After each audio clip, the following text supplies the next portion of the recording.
بسم اللہ الرحمن الرحیم۔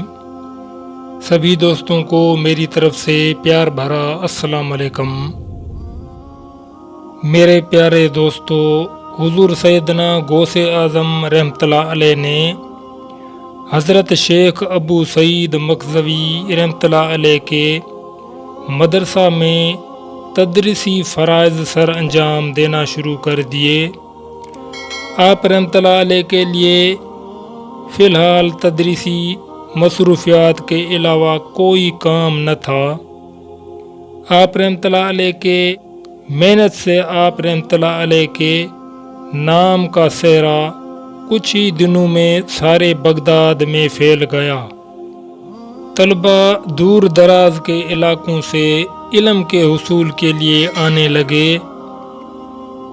طلبہ کی تعداد جب مزید بڑھنا شروع ہو گئی تو ارد گرد کے کئی مکانات خرید کر مدرسہ میں شامل کر لیے گئے۔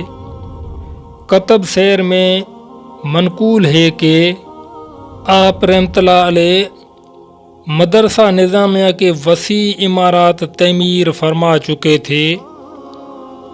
اس مدرسہ کی تعمیر میں آپ رحمۃ اللہ علیہ نے بحیثیت مزدور بھی حصہ لیا۔